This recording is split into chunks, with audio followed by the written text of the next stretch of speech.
everybody, and welcome to the Week 2 Prep Rally here on madison.com. I'm Rob Hernandez. He's Dennis Sunroad. Dennis, we're at Ashley Field in Sun Prairie this week, the site of the big one, Verona-Sun Prairie. They met twice last year. Right away, Week 2 here, a Big 8 conference showdown. And tell you what, after last week, who knows what's going to happen? The pit, I'll tell you. What a beautiful place for football. Last year, Verona had 2 losses, opening this season and the end of the season, Sun Prairie. The Cardinals definitely are the favorites coming in, but Verona had a great opening week and a big win for Sun Prairie, 14-12 over Madison West. Shows they weren't a fluke last year. But Friday night, come early, 3 o'clock, 4 o'clock maybe, at least on the Verona side to get a seat. Yep, seats will be at a premium. Dennis, let's talk about Week 1 in the Big 8 Conference. You mentioned Madison West giving Sun Prairie a big scare, 14-12. And then the other surprising score in the conference, Madison Memorial knocking off Middleton. And, we thought maybe coming into the season we'd have Sun Prairie way up here and then a lot of teams in the middle. But Week 1 tells us it might be a little more jumbled than we thought. Well, Sun Prairie's got to play West and Verona back-to-back. Madison Memorial and Middleton had not played in 2 years. Last year, 8-game schedule. Unfortunately, 3 miles apart. They don't play each other. We were hoping for the playoffs. That didn't happen. Middleton, I think, was ready for the spread. 4 receivers. Memorial will throw the ball all over the field. Instead, they ran the ball. Travis Miller had a great game. Daquan Cunningham. It was an outstanding running performance for Memorial, who pulled away in the second half. So we've got Memorial, Middleton, Verona, Sun Prairie, and let's go back to the Sun Prairie-Verona matchup. This early in the season, and you mentioned it with the Middleton Memorial matchup, you don't really know what to expect, although with Sun Prairie, maybe a little bit more so if you're Verona because so much returning personnel on the Cardinal side. Well, you look at a 3-year starting quarterback in Ryan Kern and Michael Marchese at wide receiver, Aaron Fisher at the running back, and then now possibly tight end Craig Evans. Try tackling him in the secondary. Offensively, Sun Prairie is loaded. Verona, on the other hand, a lot of young players, a lot of newcomers on the defensive side. This is not a game I think Dave Richardson will want to have this early in the season, but you take it when you can. And Week 1 to Week 2 is when you see the most growth. Well, I don't know how much growth you can get out of the first game because of Beloit Memorial. It just wasn't the competition that Sun Prairie faced. But still, I think it's a good matchup. Defensively, though, we'll look for some key players for Verona to make their name in Week 2, stopping Curran and company. Well, it'll be a huge matchup for the Wildcats in this Week 2 matchup. Big 8 conference play continues. Dennis, last week you saw the upset of the week, possibly the upset of the year. Madison Edgewood on opening night knocking off Wanakee.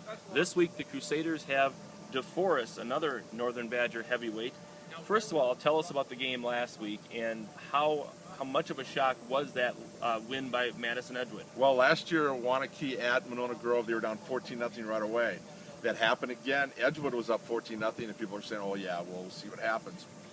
It was 21-14, and it was the second straight time Alex Wendler got wide open on a post pattern. So Edgewood goes in at half 28-14. Wanakee likes to defer and get that kickoff and score. They did.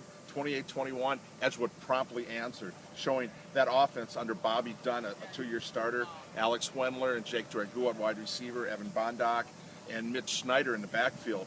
A lot of great skill players.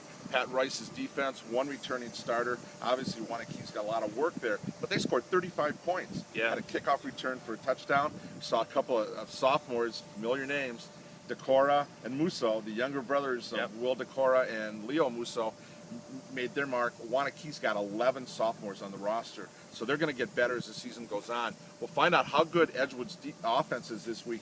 They have to go to DeForest, but I think with that senior quarterback, Dunn made some throws into double coverage last week were just amazing. He threw some lasers. DeForest, big winner last week over Milton Dennis, and the Norskis. I know we talked about it last week on Prep Rally. Some people think they might even be a preseason favorite ahead of Wanakee. Does this game kind of tell us maybe a little bit more about each of those teams going into the conference play in Week 3? I think it does. DeForest had 8 starters back on defense, only a couple on offense. So defensively is how they think they were going to get carried early. We'll see, is that defense good? They gave up just over 10 points a game last year. After Week 1, I think it is. Is Edgewood's offense that good? I think it is, but this is a great test for them. And again, it's a non-conference game. So it doesn't mean anything in conference play. It's like Wanakee's still 0-0 in conference. Yeah. But you like to play good teams because you don't learn by 50-point blowouts. You only learn when you get pushed. That's why Sun Prairie's game with West was so good for them to start right out of the box.